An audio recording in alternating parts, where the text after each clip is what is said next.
"Please, don't look under the blanket," she begged, but the mountain man did and burst into tears.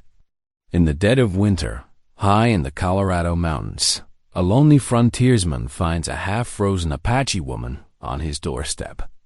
She clutches a rough blanket to her chest, whispering for him not to look inside. He thinks it could be a weapon or stolen goods. But when he dares to lift the fabric, the truth shatters him. It's not what he expected. It's something that rips open. An old wound he thought was buried forever. And with that discovery comes danger soldiers hunting in the snow, townsfolk whispering in scorn, and a child that both sides claim does not belong. In a world where mercy is rare and justice rides on horseback, one man must choose: protect what he's found or lose it to prejudice and power. But how can a broken man shield them all when the whole town and the army itself demand the secret under that blanket? Every story brings us a little closer together. Before we dive in, drop a comment with where you're tuning in from. It's a joy to see how far this family of listeners reaches. The fire crackled in James McCord's stone hearth, casting dancing shadows on the rough-hewn walls of his line shack. Outside, the wind howled like a hungry wolf, driving snow against a single window. James knelt beside the unconscious woman, his weathered hands hovering uncertainly over her form. The mysterious bundle she clutched remained hidden beneath. The coarse blanket held tight against her chest even in her weakened state. "Ma'am," he said softly, his voice rusty from disuse. "Can you hear me?" Talila's eyes fluttered open, dark and desperate in her gaunt face. "Please," she whispered, her words barely audible above the storm. "Don't look."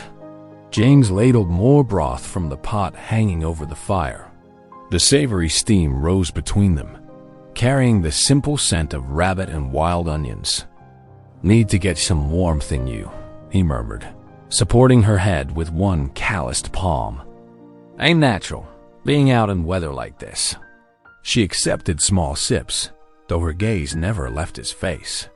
There was something wild in her eyes, like a trapped creature ready to bolt. James recognized that look. He'd seen it often enough in the mirror after Sarah died. The thought of his wife sent a familiar ache through his chest, but he pushed it aside. This woman needed help, whatever her secrets might be. The wind rattled the door in its frame, making the lamp flame jump. Talila startled at the sound, clutching the bundle closer. A soft noise emerged from beneath the blanket, so faint James wasn't certain he'd heard it at all. "Got no quarrel with you or yours," he said carefully, setting the empty bowl aside. "But if there's something under there needs tending, no." The word burst from her with sudden strength. "You cannot." Her English was clear but carried an accent that confirmed what her features suggested. She was Apache. James sat back on his heels, considering. In all his years in the mountains, he'd learned that folks generally had good reason for their secrets. Still, if someone or something needed help, "I give you my word," he said slowly. "I won't look without your say-so, but you're burning. With fever, ma'am. Need to know if there's aught I should be doing." Talila studied him for a long moment, her eyes bright with fever and fear. The bundle stirred again, and this time there was no mistaking the tiny whimper that escaped. James felt his heart clench as understanding dawned. "A little one?" he asked softly. Tears spilled down Talila's cheeks as she gave a slight nod. With trembling hands, she folded back just enough of the blanket to reveal a small face. A boy no more than 6 months old, his cheeks flushed with the same fever that gripped his mother. James sucked in a sharp breath. Memories of Sarah, of the child they'd never met, threatened to overwhelm him. He turned away, busying himself with stoking the fire, giving himself time to master the surge of emotion. His name? He managed finally. "Little Hawk," Talila whispered. Her voice grew stronger as she added, "His father was a soldier. He is. Gone now. James nodded, understanding all that remained unsaid. A soldier's child, unwelcome in both worlds. No wonder she'd been desperate enough to brave the storm. Reckon you both could use some rest, he said gruffly, pulling his own blanket from the narrow bed in the corner. Take the bed. I'll make do by the fire. Why do you help us? Taliela asked, her voice heavy with exhaustion and weariness. James considered the question as he spread the blanket over mother and child. The answer came to him slowly, rising from a place deep in his heart he'd thought long frozen. Because, he said finally, there was a time when I needed help and didn't get it. And because, he paused, looking at Little Hawk's peaceful face. Because no child should suffer for choices they didn't make. Taliela's eyes filled with understanding. She pressed her son closer, humming softly, a lullaby in her own tongue that seemed to gentle the very storm outside. James settled himself by the fire, his rifle within easy reach more from habit than any real concern about his unexpected guests. The wind continued to moan around the eaves, but inside the shack, a fragile peace had taken hold. James found himself remembering how to pray, not the formal words he'd learned as a boy, but the heart-deep pleading of a man who's seen too much pain in the world. Lord, he whispered, so quiet even he could barely hear it, help me know what's right. As if in answer, Little Hawk made a soft, contented sound in his sleep, and James felt something in his chest begin to thaw. The night pressed against the cabin's single window like a dark blanket. Inside, the fire's glow bathed Taliela's exhausted form in amber light as she huddled close to its warmth. James McCord's boots scraped against the wooden floor as he paced. 5 steps one way, 5 steps back, his shadow dancing along the walls with each turn, his weathered hands clenched and unclenched at his sides. The woman's plea echoed in his mind. Don't look. But what if she needed help? What if something dangerous lay beneath that blanket? The responsibility of knowing weighed heavy on his shoulders. The fire popped, sending sparks up the chimney. Taliela's eyes had drifted closed, her breathing growing deeper as exhaustion claimed her. Her grip on the bundle loosened, fingers uncurling like autumn leaves, releasing their hold on a branch. The blanket slipped. James moved forward, his heart thundering in his chest. With gentle hands, he lifted the rough fabric, and the world stopped. Turning, a tiny face, pale as moonlight, emerged from the folds. The baby boy couldn't have been more than 6 months old, his small features pinched with cold. His breath came in shallow puffs, each one a faint cloud in the fire-lit air. James's knees gave way. He sank to the floor, memories crashing over him, like spring floodwaters. Sarah's face bright with joy as she told him about the baby. The fever that took them both, leaving him alone in a cabin meant for 3. The tiny grave he'd dug in frozen ground, too small for all the dreams it held. Tears spilled down his cheeks, cutting tracks through the trail dust. His rough hands, so used to setting traps and skinning game, trembled as he gathered the infant. Close, the boy's skin felt cool against his chest. Too cool. Little Hawk, Taliela's voice came weak but clear, startling James. Her eyes held no anger at his discovery, only bone-deep weariness. His name is Little Hawk. James nodded, unable to speak past the knot in his throat. He held the baby closer, sharing what warmth he could. His father. Taliela's words came in tired fragments, like pieces of a broken pot. Cavalry soldier. Kind eyes, married me proper. Her hand rose, touched a crude silver ring on a leather cord around her neck.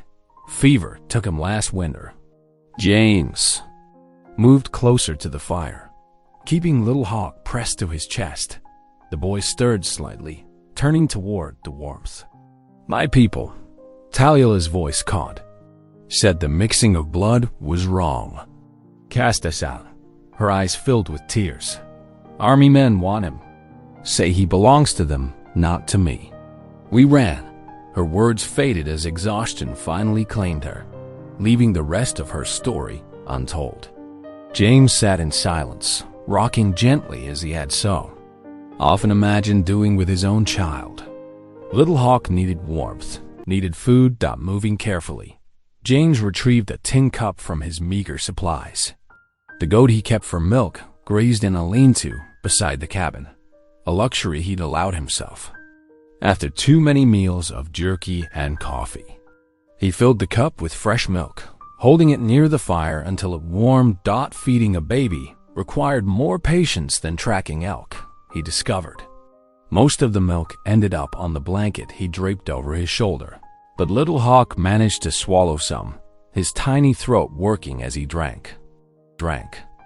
The fire crackled softly, throwing shadows on the walls. Outside, the wind's voice had softened to a whisper. James settled into his old wooden chair, the one Sarah had loved. Little Hawk's weight in his arms felt right, like a piece of himself he hadn't known was missing.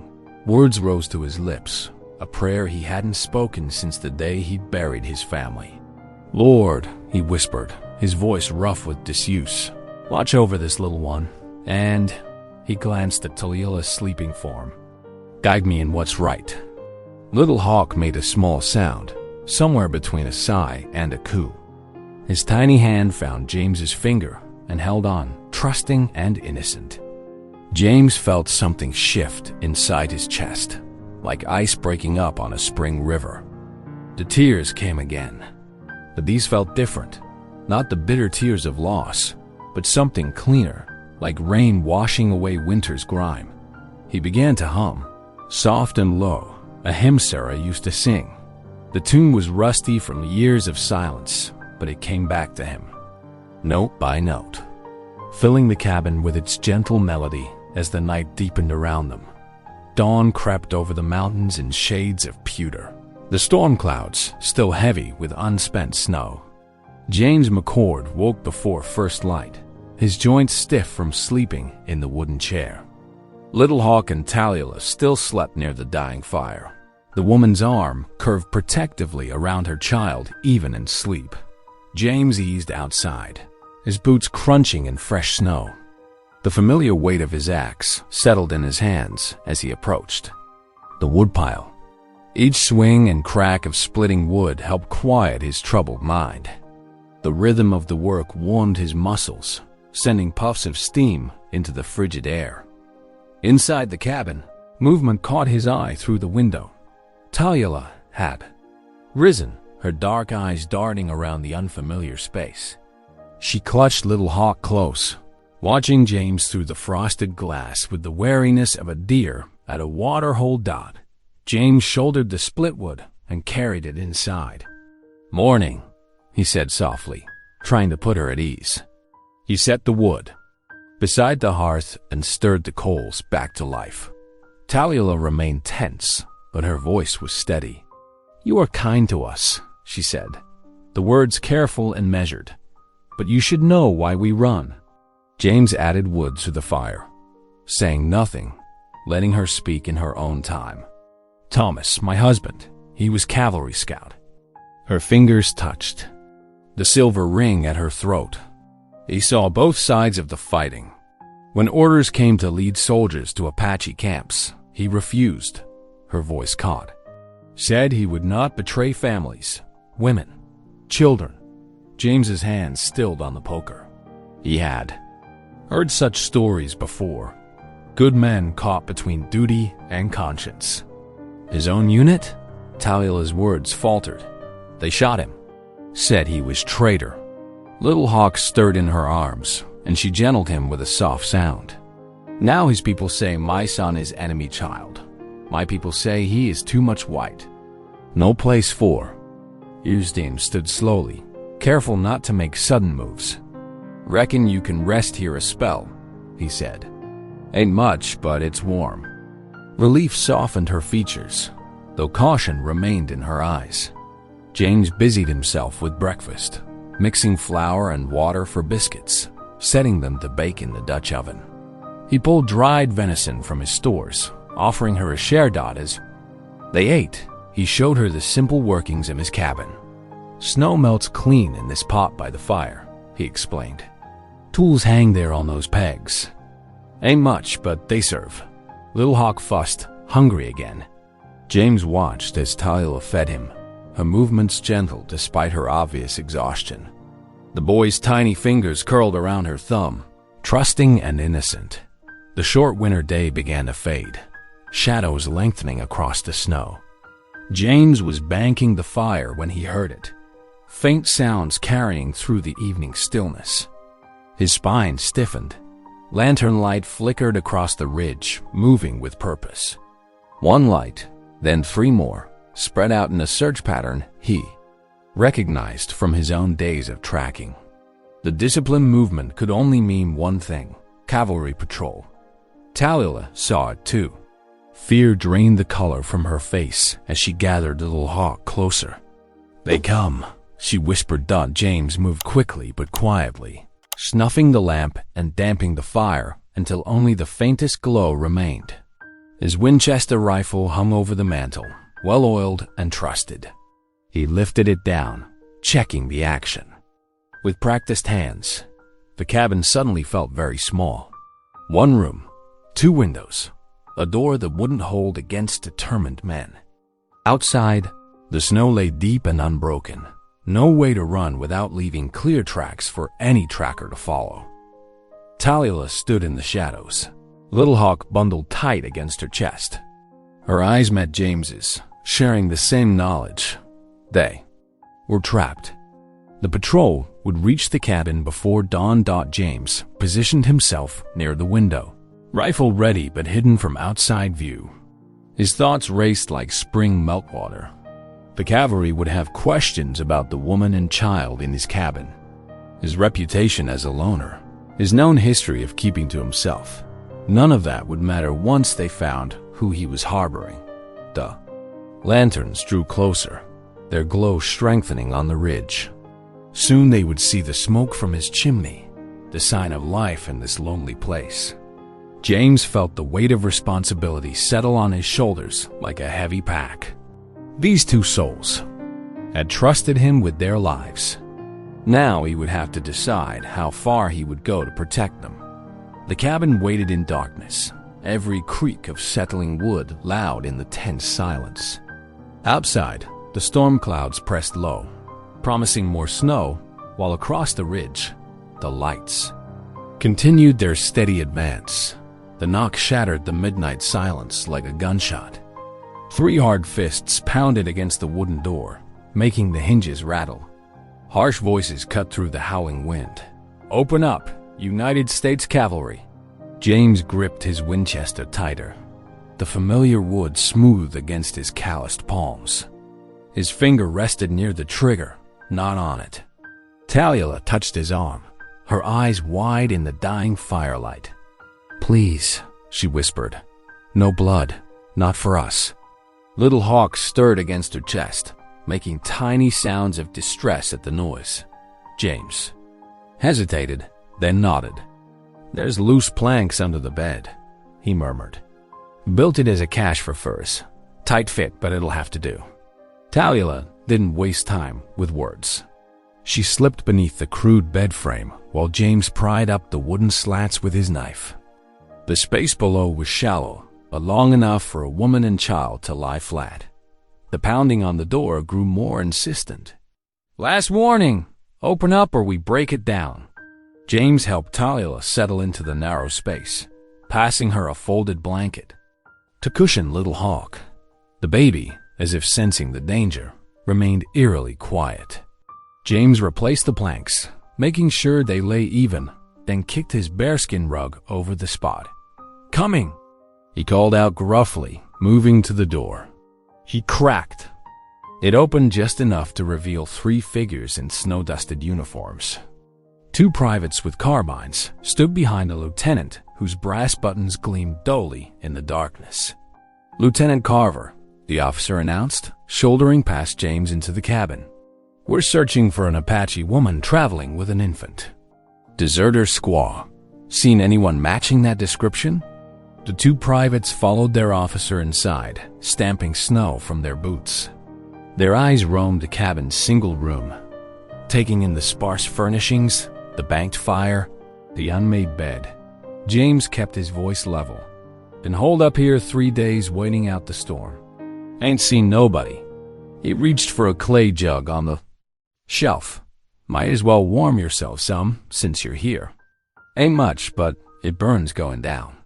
Lieutenant Carver ignored the offered whiskey, moving through the cabin with predatory focus. He prodded the bed with his boot. Checked behind.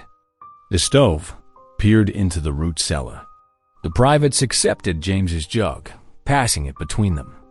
Mighty cold night to be out hunting one woman, James commented, watching Carver circle the room. Army business is army business, Carver snapped. He paused near the bed, and James felt his heart skip. But the lieutenant only sneered at the crude furnishings before turning away.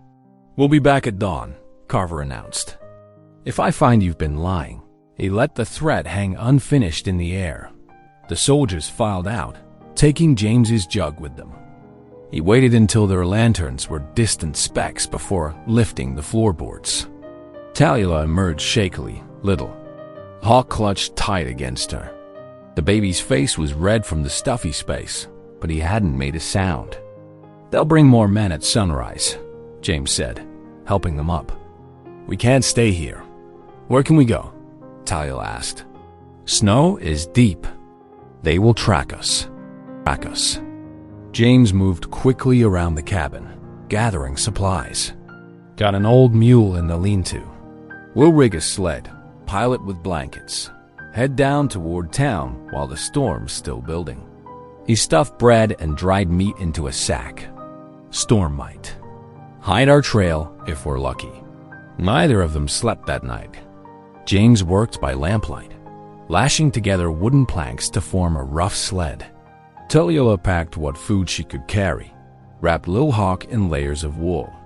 The baby accepted, and all with unusual patience, as if he too understood the need for quiet. First light found them ready. James led his mule, Pearl, from her shelter. The ancient beast was ugly as sin, but steady in deep snow. He hitched her to the sled while Tallulah arranged blankets in a nest-like hollow. Ain't elegant, James said, helping Tallulah settle with. Little Hawk in the makeshift sledge, but Pearl knows these trails, even in a storm. They set out as sunrise painted the clouds crimson. James led Pearl on foot, breaking trail through knee-deep snow. The wind was rising, driving fresh flakes into their faces. With luck, it would grow into the blizzard the heavy sky promised. Erasing their tracks before Carver's men could follow, Little Hawk dozed against his mother's breast, swaddled so thoroughly only his nose showed. Tallulah kept one hand on the sled's rough side, her other arm cradling her son. Her eyes constantly scanned the ridge behind them, watching for pursuing lanterns. James trudged ahead, his thoughts as turbulent as the weather. He had no clear plan beyond getting them down a mountain. But something deep in his soul, something he'd thought long dead, had awakened when he'd first held Little Hawk. He couldn't let Carver take them. Not while he drew breath. The storm gathered strength as they descended, the world shrinking too. White curtains of snow around them. Pearl plodded steadily onward, steam rising from her flanks. Behind them, the cabin disappeared into the swirling whiteness, along with any signs of their passing. The blizzard showed no mercy as they pushed onward through the mountain passes. Snow stung their faces like tiny needles, driven sideways by the relentless wind. James trudged ahead of Pearl, breaking trail through drifts that reached past his knees. His beard had frozen solid, and his fingers ached inside his leather gloves. Behind him, the makeshift sled creaked and swayed. Tallulah hunched over Little Hawk, using her body as a shield against the bitter cold. The baby remained remarkably quiet, sensing perhaps that silence meant survival. Only his dark eyes showed between the layers of wool blankets. Need to rest, James called over his shoulder as the wind died briefly. There's a hollow ahead. Good pine shelter. The hollow appeared through the swirling snow like an answer to prayer, a natural bowl in the mountainside, ringed by towering pines. Their thick branches had kept some of the ground clear. James led Pearl into the relative calm of the space, helping Tallulah and the baby down from the sled. "Can't risk much fire," he muttered, clearing a small space. "Smoke carries far in this weather." Tallulah nodded, settling against a tree trunk with Little Hawk. James built a careful fire, feeding it only the driest twigs to minimize smoke. The flames were barely larger than his palm, but the tiny warmth was welcome after hours in the storm.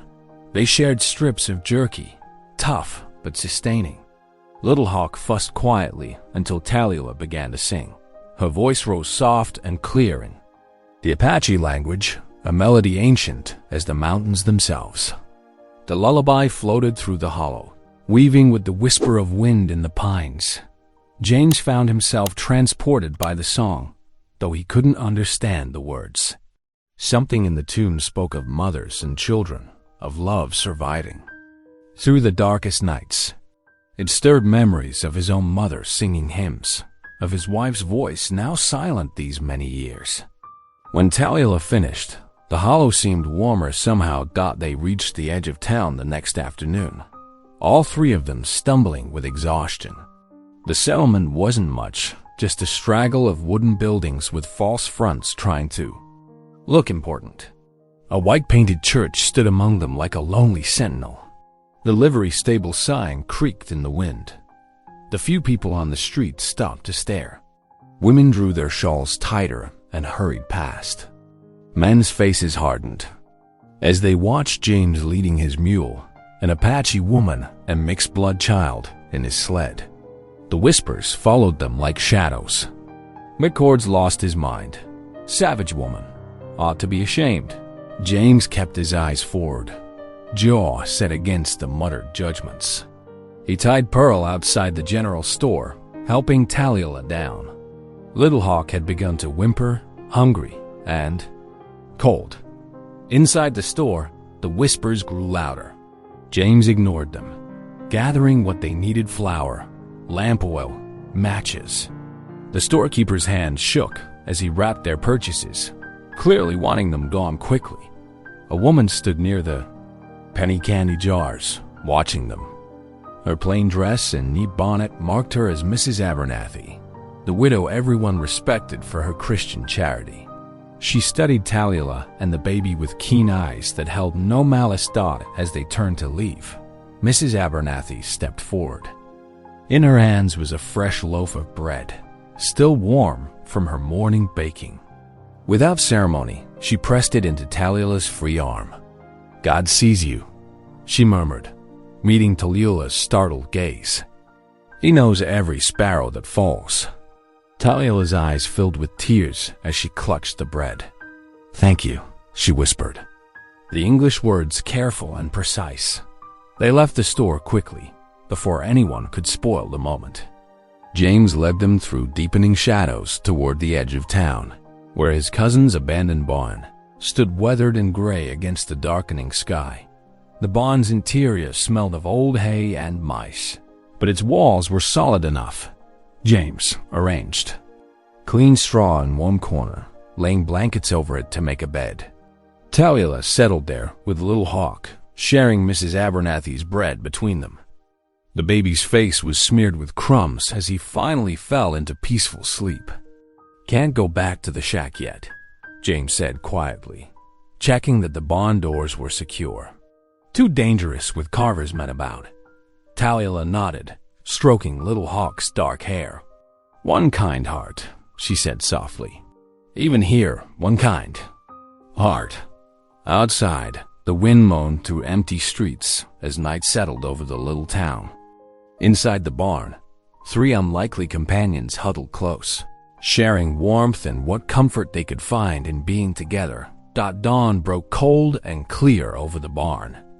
James rolled up his bedroll, watching Tallulah stir porridge over a small brazier she'd fashioned from an old bucket. Little Hawk lay bundled nearby, cooing at dust motes dancing in the early light. "Heading to town," James said, pulling on his coat. "Need seed if we're to plant come spring. Some tools, too." Talia looked up from her cooking. "I help today," she said firmly. "Can mend leather, cook, not sit idle." James nodded, knowing better than to argue. He'd seen the quiet strength in her these past days, the dignity that wouldn't accept charity without giving back. In town, James traded what he could furs from his winter trapping, a silver watch. That had been his father's. The storekeeper drove hard bargains, but finally parted with seed corn, bean starts, and the tools they'd need. Talia found work in the livery, her skilled hands repairing worn saddles and bridles. The owner paid her fare, impressed despite himself by her neat stitching. Days fell into rhythm. James split wood and cleared ground for planting, while Talia tended Little Hawk and kept their meals. She'd fashioned a sling to carry the baby as she worked, singing softly in Apache as she moved about their tasks. The townsfolk kept their distance, but fewer harsh words followed them now. Sunday morning dawned bright. James stood outside the barn, freshly shaved, wearing his one good shirt. His hands trembled slightly as he adjusted his collar. "Ain't been to service in years," he admitted as Talia emerged, Little Hawk clean and wrapped in their best blanket. "Reckon it's time." The little white church was already full when they arrived. Conversations died as James led Talia up the steps. Women drew their skirts aside. Men stared hard at their himmels. James felt sweat trickle down his back as they found seats in the last pew. The organ wheezed to life, and Reverend Stone announced the opening hymn, "Amazing Grace." The congregation rose, voices lifting in the familiar tune. Then another voice joined in, clear and sweet. Talia sang in perfect English, each word careful and true. James remembered her mentioning how her husband had taught her hymns during their brief marriage. Her voice carried the melody with such genuine feeling that heads began to turn. James felt something break loose in his chest. His own voice, unused for so many years, rose to join hers. It was rough at first, then steadied. The harmony of their voices, his deep and weathered, hers high and clear, filled the small church. For a moment, all other voices fell silent. There was only their song, rising to the rough-hewn rafters. James felt tears on his cheeks, but didn't stop singing. Little Hawk watched with wide eyes, one tiny hand reaching toward the sound. When the hymn ended, the silence held. Then Reverend Stone cleared his throat and began his sermon, speaking of God's love knowing no boundaries. James barely heard the words, still caught in that moment of pure song. After service, the Reverend made a point of shaking their hands at the door. "Beautiful voice, Mrs. McCord," he said kindly, assuming a relationship that wasn't there. Neither James nor Talia corrected him. Some of the congregation nodded as they passed, though several women gathered in tight clusters, whispering behind their fans. That evening, James sat in the barn door, working with saw and plane. Pine shavings curled around his boots as he shaped boards into a simple cradle. Talia watched from where she sat mending, her eyes following his careful movements. The cradle took shape slowly, rockers curved just so, sides smooth and strong. James worked until his hands ached, memories of another cradle he'd once built rising like ghosts in the lamplight. But this time, the work felt healing rather than bitter. He set the finished cradle beside their small cot, where Little Hawk lay wrapped in his blanket. Talia rose and ran her hand over the polished wood, feeling the care in every joint and curve. "Thank you," she whispered, the words holding more than simple gratitude. They shared a quiet supper of beans and cornbread, watching as Little Hawk slept peacefully in his new bed. The baby's breathing was deep and even, his small face relaxed. In true rest for the first time since they'd fled the mountain. Looking at them in the soft lamplight, James felt something shift inside him, like ice breaking up after a long winter. Not healed, not yet, but perhaps beginning to thaw.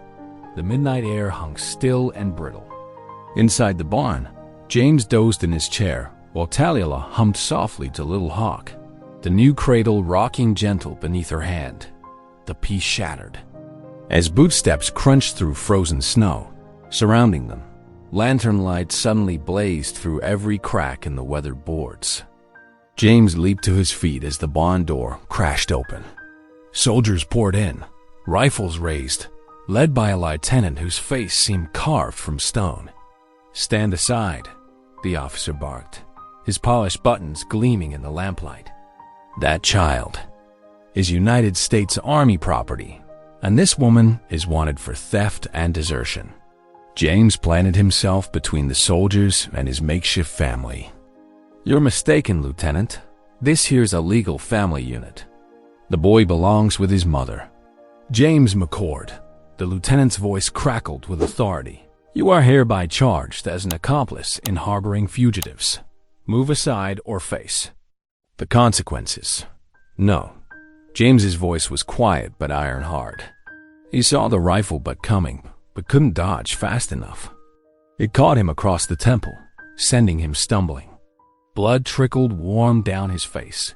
Before he could recover, 2 soldiers grabbed his arms. James roared and twisted free, his fist connecting with the nearest soldier's jaw. The man went down hard, but then 3 more were on him, driving him to his knees. "No, please." Taliela's scream pierced the chaos as another soldier snatched Little Hawk from the cradle. The baby's wails filled the barn, high and terrified. "My son! He is my son!"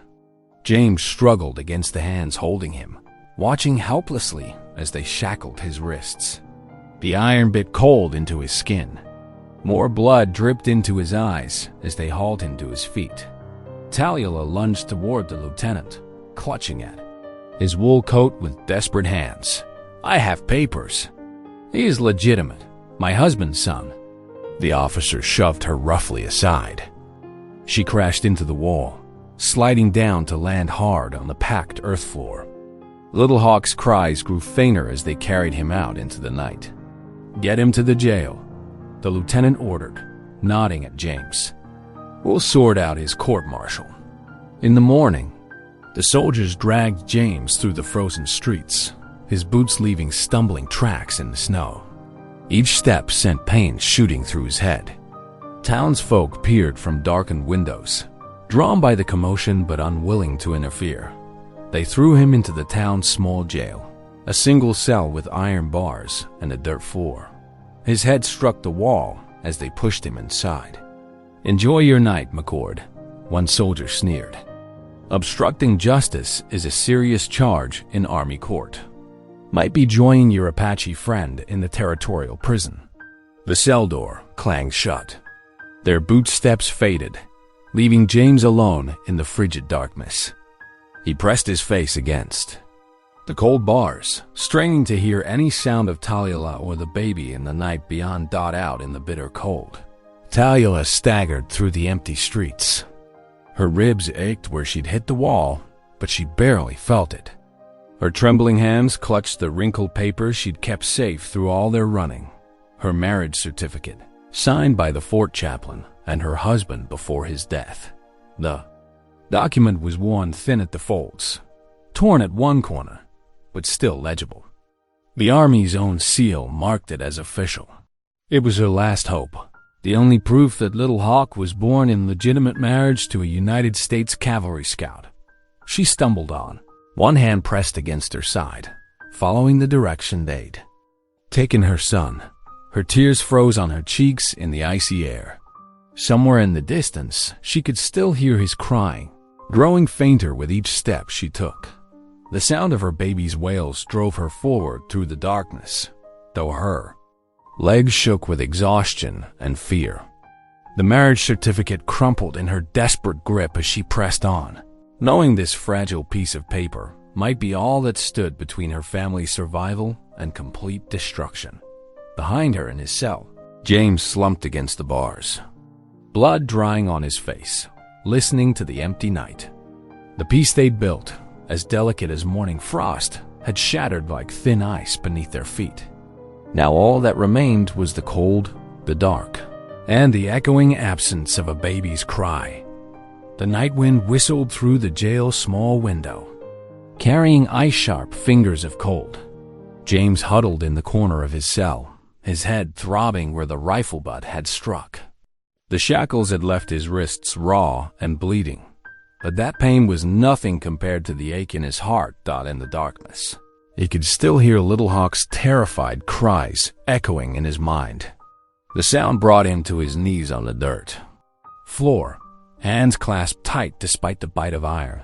For the first time since burying his wife and unborn child, James felt prayer rising in his throat like a spring breaking through frozen ground. "Lord," he whispered, voice rough with emotion, "I ain't spoken to you proper since Sarah died. Figured you turned your back on me." He paused, throat tight. "But that little one needs your protection, something fierce. That boy ain't done nothing wrong, just being born to love across boundaries men drew in their pride." The words came easier now, like water flowing over stones. "Give me strength to help them, Lord, and keep Little Hawk safe till his mama can reach him. Keep Talila strong. She's got more courage than most men I know." Across town, Talila stumbled, through deepening snow, clutching her precious marriage certificate. Her feet carried her to the only door she dared approach, Mrs. Abernathy's modest home. The widow's kindness in church still warmed her memory like a coal in winter darkness. Her knock was barely a tap, but the door opened quickly. Mrs. Abernathy stood outlined in lamplight, her face creasing with concern at the sight of Talila, shivering on her step. "Child, come in before you freeze," she said, drawing Talila inside. The kitchen stove radiated blessed warmth, and Mrs. Abernathy guided her to sit beside it. "I heard the commotion. They took your little one?" Talila nodded, tears freezing on her cheeks. Her fingers trembled as she unfolded the worn paper. "I have proof. My husband, he was cavalry scout. We married proper, before the fort chaplain." Her voice caught. "But the paper, it is damaged. Will they even look?" Mrs. Abernathy adjusted her spectacles, examining the document carefully. Though creased and stained, the chaplain's seal remained clear, the signatures legible beneath the wear. "This is legal proof, child. The Army's own seal marks it true." She settled into the chair opposite Talila, her weathered hands folding in her lap. "Tomorrow morning, you must stand before them all, townsfolk and soldiers alike. Show them you're a legal widow of a United States soldier, not what their fear tells them you are." "They will not listen," Talila whispered. "They see only what they wish to see. Then make them see truth instead," Mrs. Abernathy said firmly. "That baby needs his mama, and you need to be strong for him now." The widow rose, bringing bread and tea to the table. As Talila sipped the warm drink, Mrs. Abernathy told her about losing her own husband years ago, about standing alone against those who would have taken her ranch. "Sometimes," she said softly, "God gives us battles to boast to. Fight so others can see his truth through our courage." The evening deepened around them, snow falling thick and silent beyond the windows. Talila straightened her spine, drawing strength from the older woman's quiet faith. Tomorrow she would face the town, face the soldiers who had taken her son. She carefully smoothed the precious document, this paper that proved her marriage true and her child legitimate, in his cold cell. James knelt still in prayer, whispering Little Hawk's name like a benediction. The boy had awakened something in him he'd thought long dead. Hope, and with it, the courage to believe in justice again. Through the window's iron bars, he watched snow blanket the silent town, knowing tomorrow would bring either healing or heartbreak for them all. "Be with her, Lord," he murmured, thinking of Talila facing what lay ahead. "Give her words they can't ignore." Let them see past their own blindness to the truth standing before them. The night grew deeper, snow muffling all sound except the quiet prayers of a broken man finding his faith again, and the steady breathing of a mother gathering her courage for the fight of her life. Tomorrow would test them all, but for now, the town lay silent under its white blanket, holding its secrets until dawn. Dawn broke over the town square, pale light reflecting off fresh snow. People emerged from their homes and shops, drawn by the commotion of soldiers preparing a wagon. Little Hawk's cries pierced the morning air from inside the makeshift jail where he was held. Lieutenant Carver stood at attention, watching his men ready blankets and supplies for the journey to the fort. His polished boots gleamed in the early light, and his face wore the stern mask of authority. But something flickered behind his eyes. Doubt, perhaps, or unease at the task before him.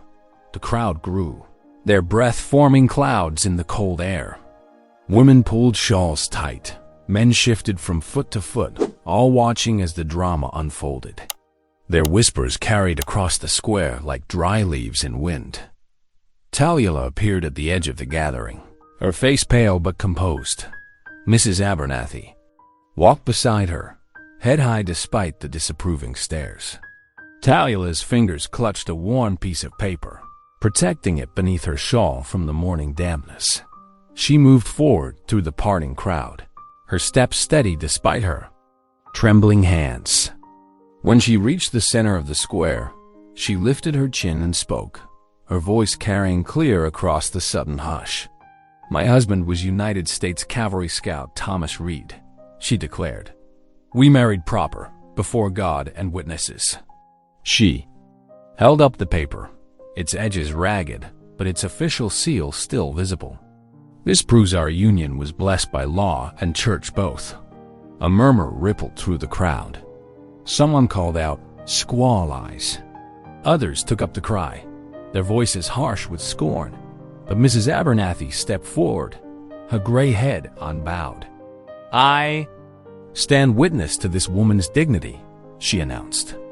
"She speaks truth, as God is my judge."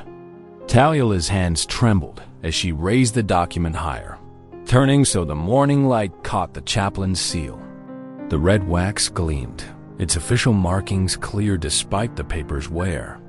For a heartbeat, silence fell over the square. Even the lieutenant's certainty seemed to waver as he studied the seal from where he stood. Then a deep voice cut through the quiet. "That seal I know well." The crowd parted as Reverend Thompson made his way forward, his white hair bright in the morning. "Son." His steps were slow but purposeful, his presence commanding respect despite his age. "That is the seal of Army Chaplain Morrison himself," the preacher declared, his voice filling the square. "I've seen it many times in my circuit riding. There's no mistaking it." He turned to face the lieutenant directly. "This woman speaks God's truth. The child is legitimate, born of a legal union between soldier and wife." Lieutenant Carver's jaw tightened. "This changes nothing. The boy remains Army property by what law, Lieutenant?" Reverend Thompson interrupted, his tone sharp as winter. "Wind, show me the regulation that claims a soldier's legitimate child is property." The soldiers shifted uneasily, glancing at each other and their commander. The crowd watched in tense silence as the lieutenant's certainty crumbled visibly under the preacher's steady gaze. "The boy belongs with his mother," Reverend Thompson continued, gentler now, "as God and Army regulations both decree." Talila stood straight and proud, the marriage certificate held out like a shield. Little Hawk's cries had quieted, as if the child too waited for judgment. The lieutenant looked around the square, seeing faces that no longer reflected unquestioning support for his actions. His men stood uncertain, hands loose on their rifles, waiting for orders they were no longer sure they could follow with clear conscience. The morning light strengthened, touching Talula's face, highlighting both fear and determination in her eyes. She had risked everything to stand before them, to prove her right to her child. The evidence of her truth was there for all to see, written in official seals and witnessed by respected voices. Inside the jail, James pressed his forehead against the cold iron bars, straining to hear the commotion from the town square. His head throbbed where the rifle butt had struck him, but worry for Tallulah and Little Hawk pushed the pain aside. Raised voices carried through the thin walls. Though he couldn't make out the words, heavy boots suddenly clattered down the corridor. James straightened, his chains rattling as Reverend Thompson appeared, the deputy trailing behind him with a ring of keys. "This man's done no crime worth holding him," the preacher declared, his voice firm as granite. "Release him, by heavens. Grace in my authority as witness to the truth." The deputy hesitated, keys jingling in uncertain hands. But the lieutenant said, "The lieutenant's orders hold no water against God's law and simple justice." Reverend Thompson interrupted. "Open this cell."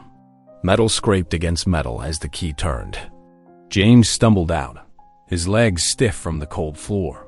The preacher steadied him with a strong grip. "The town square," James rasped. "I heard voices."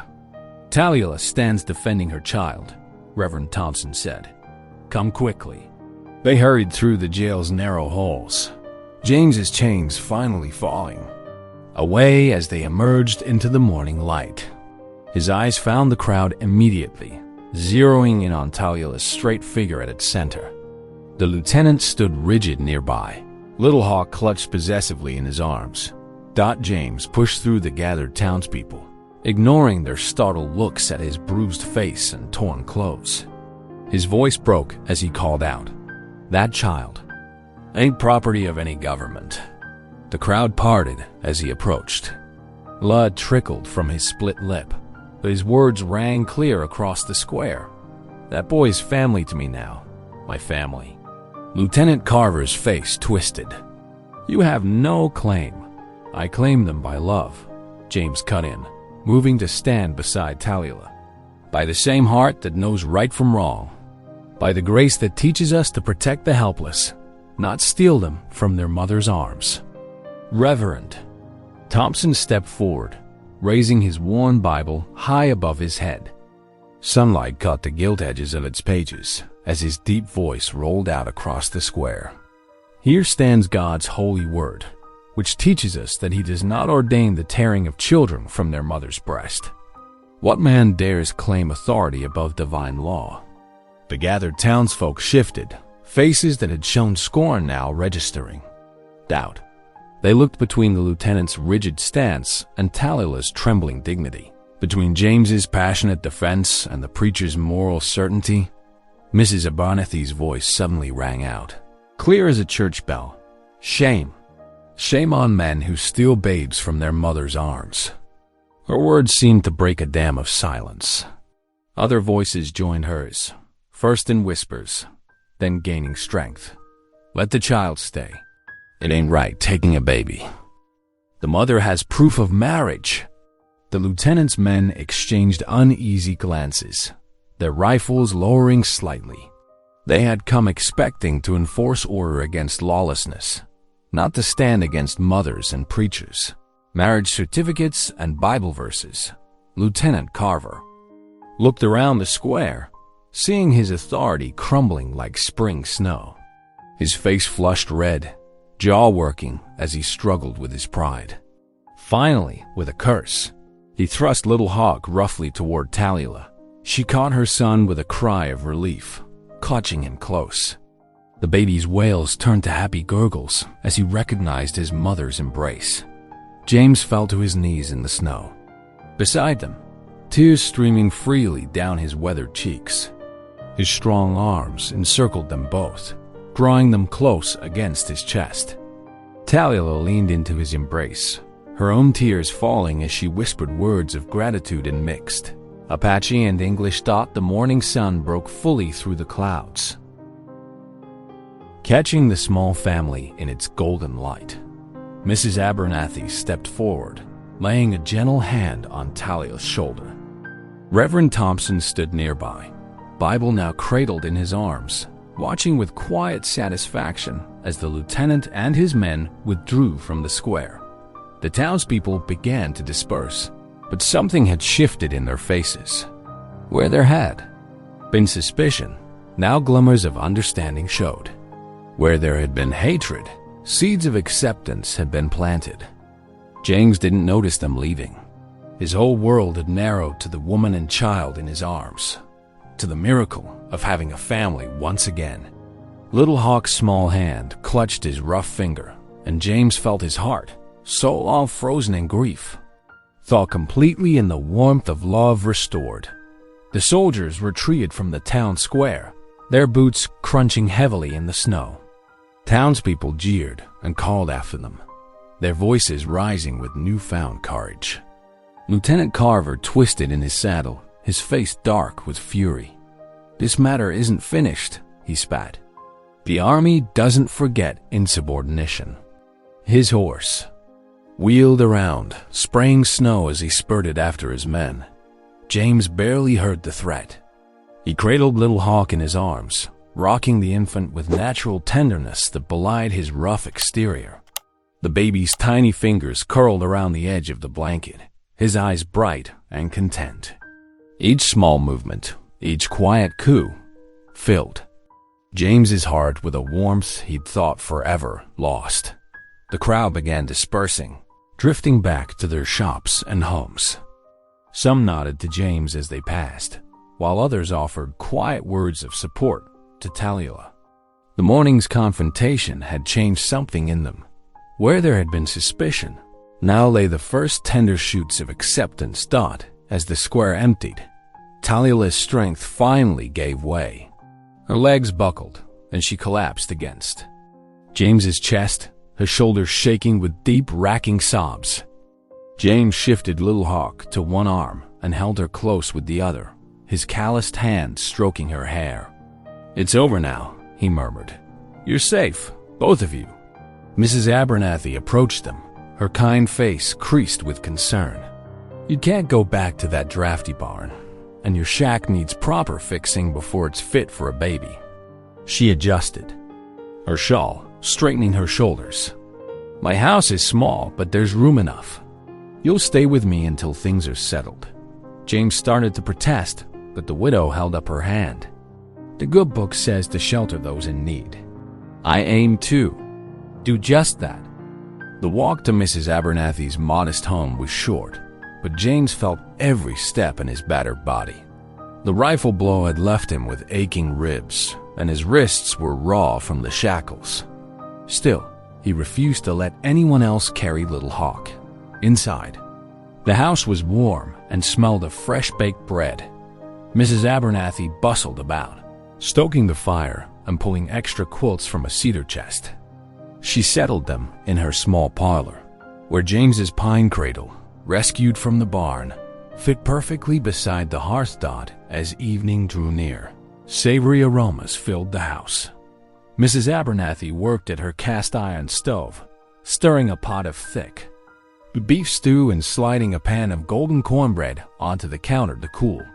The familiar domestic sounds wrapped around them like a warm blanket. Little Hawk lay in his cradle, making happy baby sounds as he watched the firelight dance on the ceiling. His tiny fists waved in the air, catching and releasing the shadows. James couldn't take his eyes off him, marveling at how such a small being could fill such a large space in his heart. Tallulah sat close to the cradle, one hand resting on its edge. Her face still showed traces of tears, but peace had settled over her features. When Mrs. Abernathy brought them bowls of steaming stew and thick slices of cornbread slathered with butter, Tallulah's thanks came in both Apache and English, her voice thick with emotion. They ate in comfortable silence, the quiet broken only by the crackle of the fire and Little Hawk's occasional coos. James felt the aches in his body ease as the warm food and safer surroundings worked their healing. More than his physical pains, though, he felt an older wound finally beginning to close. The raw grief he'd carried since losing his wife and unborn child years ago died as the lamp burned low, casting Soft shadows on the walls. Talila spoke softly. I thought I would always stand alone. Her fingers traced patterns on her empty bowl. My people cast me out for loving a white soldier. The army rejected me when he died. I never thought, her voice caught. I never thought anyone would stand for me again. James reached across the space between them, taking her hand in his. His voice was rough with feeling as he replied, "You'll never stand alone. Not while I draw breath."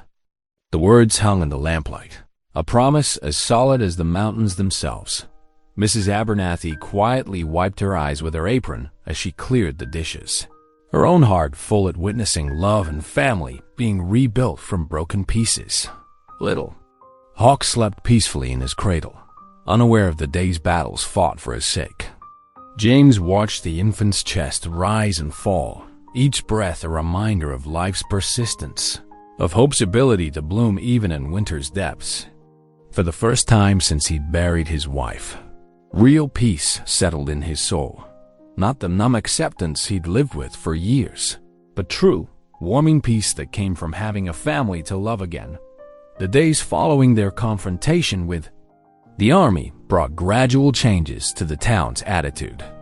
Where once there had been cold stares and turned backs, now came tentative nods and careful greetings. James noticed the shift first at Thompson's General Store, where Mr. Thompson himself helped load lumber onto James's borrowed wagon.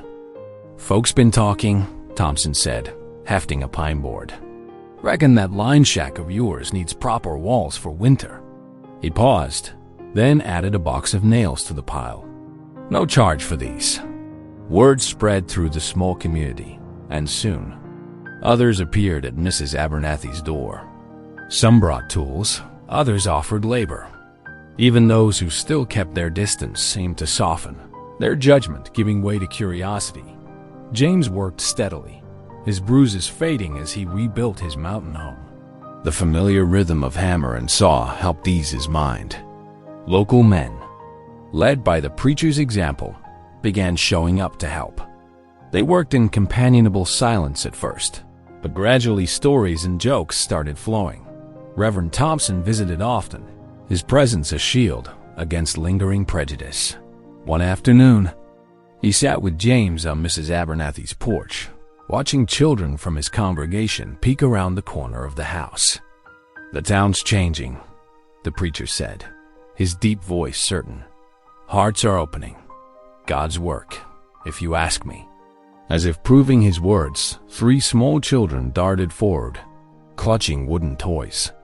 The oldest, a girl of about 8, held out a carved horse to Little Hawk, who lay bundled in Talila's arms. "Ma said babies like things to hold," the girl said shyly. Her younger brothers added a smooth river stone and a tiny wooden drum to the offerings. Talila accepted each gift with gentle grace, speaking soft thanks that made the children beam.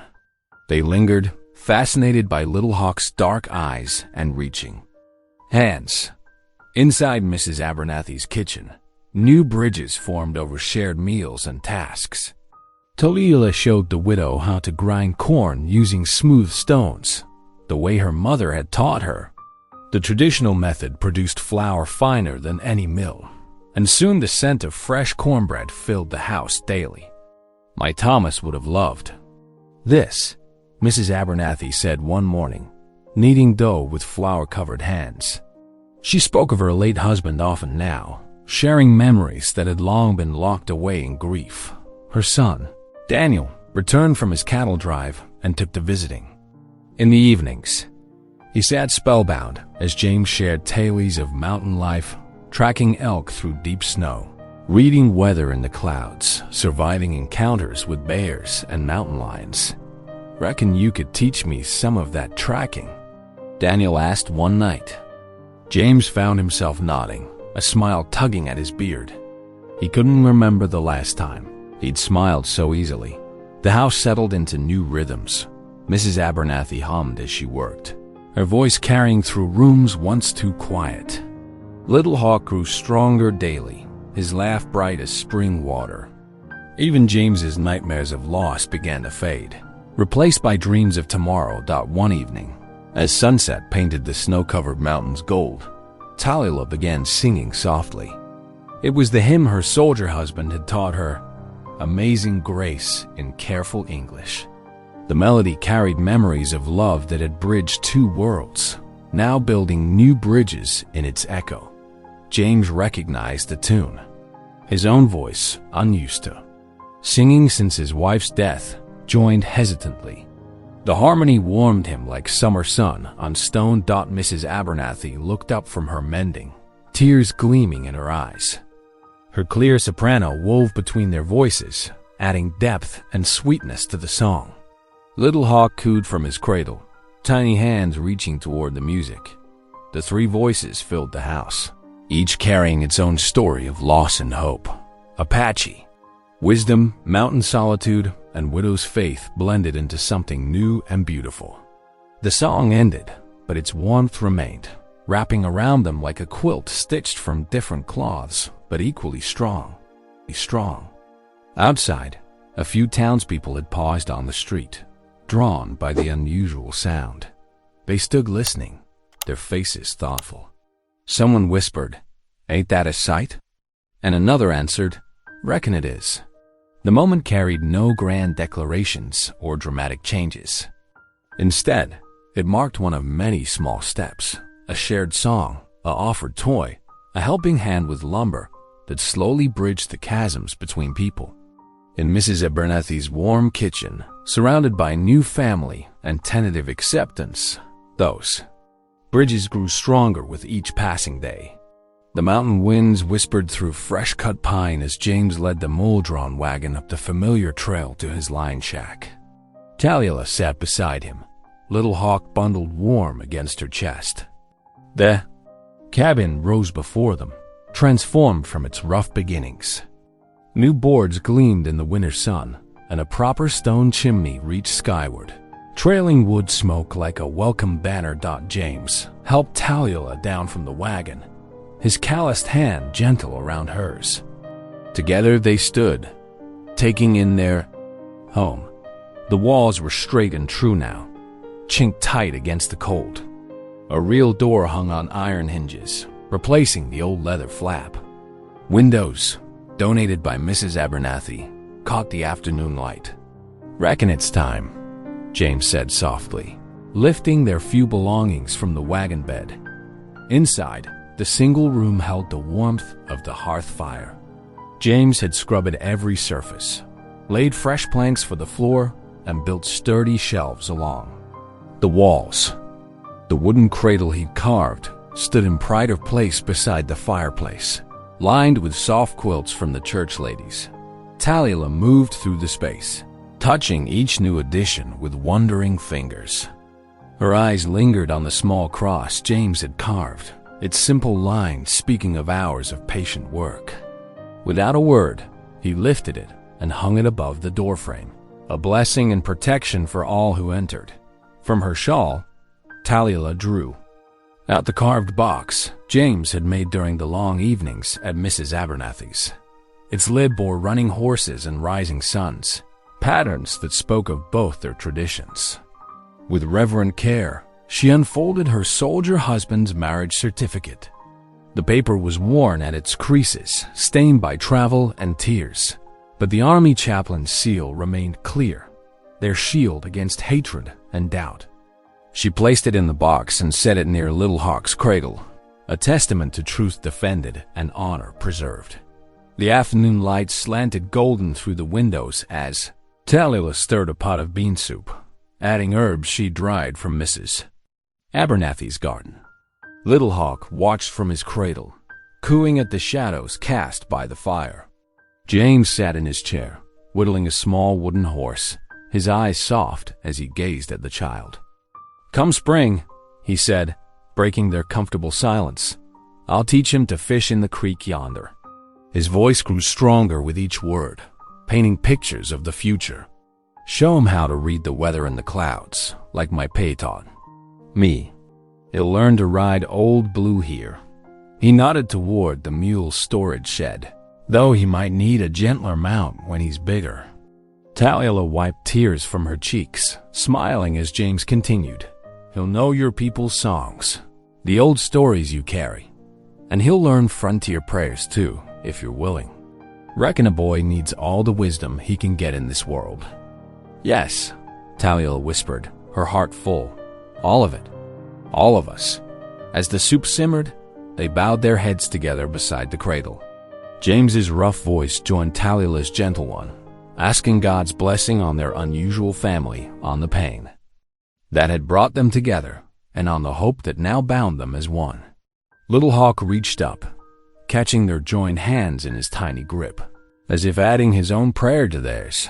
Dawn's light painted the mountain peaks gold as James hitched the wagon for their first Sunday as a family. Talila wrapped Little Hawk in his warmest blanket, touching the soft cloth with gratitude, no longer a hiding place, but simply comfort for her child. James helped him up onto the wooden seat, his movements gentle despite his weathered hands.